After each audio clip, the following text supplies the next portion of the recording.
Madrid celebrate করেছে স্পেনের আগমন। মাদ্রিদে ওপেন টপ বাস প্যারেডে বিশ্বকাপ উদযাপন করেছে লা ফুরিয়া রোহারা। তাদের সেকেন্ড ওয়ার্ল্ড কাপ উইনটা এই স্পেনে ফেরত আসার পর রদ্রি, ফেরান তরেস, লামিন ইয়ামাল, চিন্তা করে দেখেন লামিন ইয়ামালের নাম প্রশংসাবাণী গাওয়া হচ্ছে মাদ্রিদে।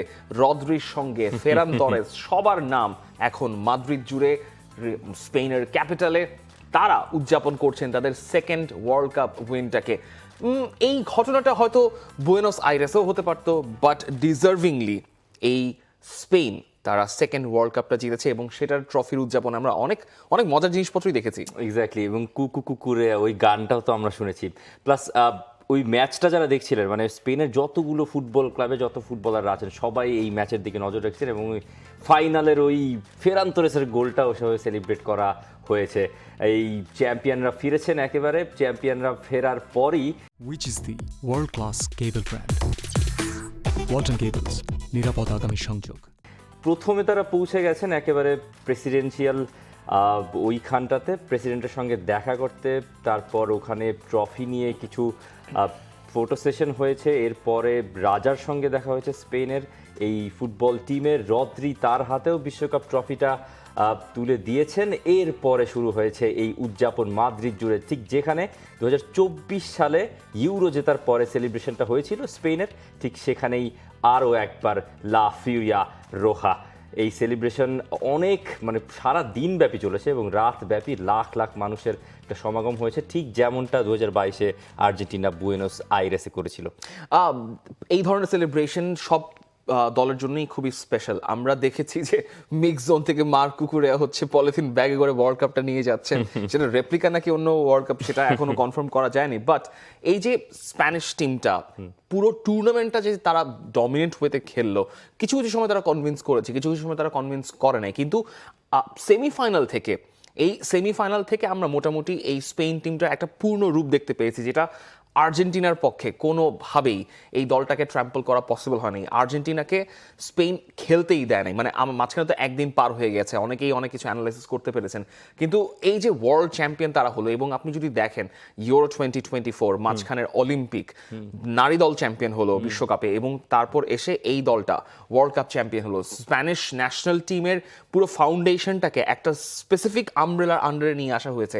দে লা ফুয়েন্তে এই দায়িত্বটা পালন করছেন, এবং তাদের আইডেন্টিটি, আমরা বারবার বলি ফুটবলে আইডেন্টিটি অনেক বেশি ম্যাটার করে। সেটা হয়তো ক্লাব ফুটবলের ক্ষেত্রে আপনি অনেক ইজিলি বলতে পারবেন, কিন্তু ক্লাব ফুটবলের আইডেন্টিটিটাকে যদি আপনি নট নেসেসারিলি যে ক্লাব ফুটবলের আইডেন্টিটিটাকে আপনার ন্যাশনাল টিমে আনতে হবে, কিন্তু এই দে লা ফুয়েন্তে পুরো দলটাকে যেভাবে এক সুতোয় গেঁথেছেন, এই জিনিসটা করাটা খুবই ডিফিকাল্ট। কারণ আপনি চিন্তা করে দেখেন আলেক্স বাইনা কিংবা মিকেল ওয়ারসাবাল খুব যে ভালো সিজন কাটিয়েছেন তাদের রেসপেক্টিভ দলের হয়ে, ব্যাপারটা কিন্তু এরকম না।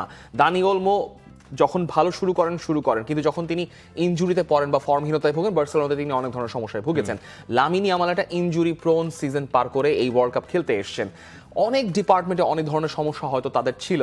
উনাই সিমনকে বলা হচ্ছিল যে তিনি তো আসলে তৃতীয় গোলকিপার হিসেবে শুরু করার রাইটটা রাখেন, কারণ যে সিজন আসলে দাভিদ রায় এবং জোয়ান গার্সিয়া কাটিয়েছেন তার স্টার্টিং 11-এ থাকা নিয়ে প্রশ্ন উঠেছিল। কিন্তু যতদিন টুর্নামেন্ট প্রগ্রেস করেছে, ইভেন রদ্রি ইউরো 2024 জেতার পর, ব্যালন ড'র জেতার পর নিজেকে হারিয়ে খুঁজছিলেন ইনজুরিটার কারণে।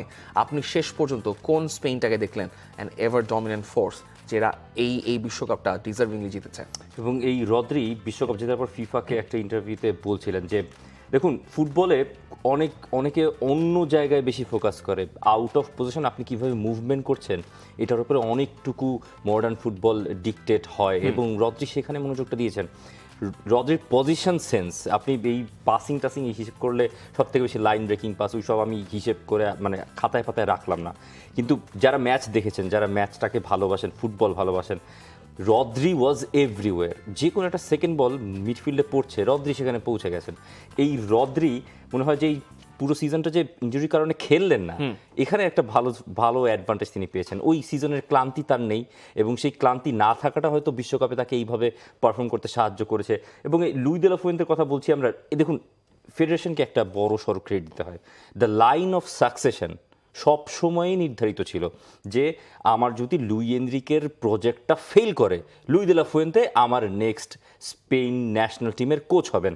এই লুই দে লা ফুয়েন্তে তো আজকে থেকে এই ফেডারেশনের সঙ্গে কাজ করছেন না, সেই 2013 সাল থেকে লুই দে লা ফুয়েন্তে প্রথমে প্রভিশনাল বেসিসে, এরপরে তিনি আস্তে আস্তে নিজের জায়গাটা পাকা করে নিয়েছেন।